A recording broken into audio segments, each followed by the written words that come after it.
What is autistic emotional intelligence? So many autistic people like me have turned to self-help books to try and make sense of our lives and found them next to useless. Because those authors are writing for a mainstream audience. So whilst not entirely irrelevant, most of it doesn't apply to us. We may well want to make friends and influence people, but can't follow any of the tips in the books. Differences in autistic emotional processes have been pathologized as a deficit since they started diagnosing us in the 40s, but the pathology looks shaky when you know how we interact with each other when we're not being observed or supervised.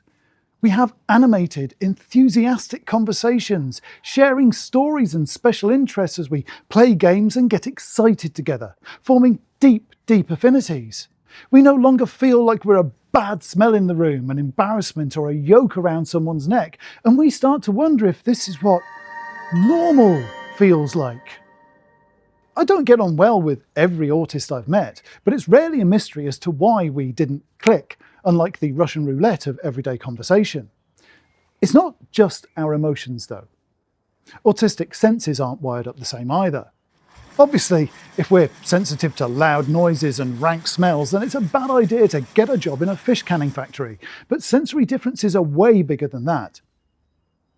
When we notice something others miss, we get told we're imagining things or crying wolf, and when we miss things everyone else thinks are obvious, we're stupid, not paying attention, or just plain lying. And that cuts deep.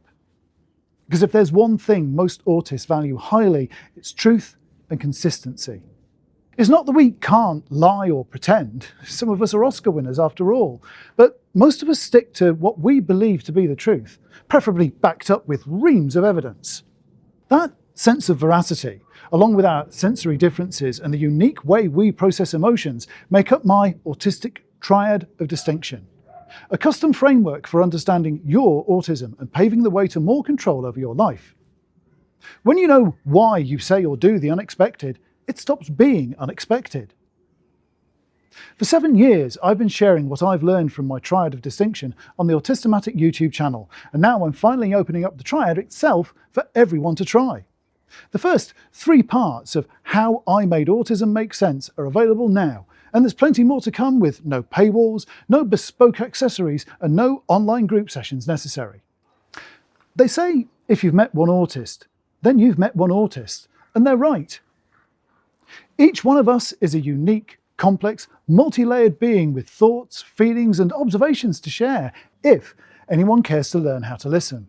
But you'll not even scratch the surface if you stop at reductive questions like,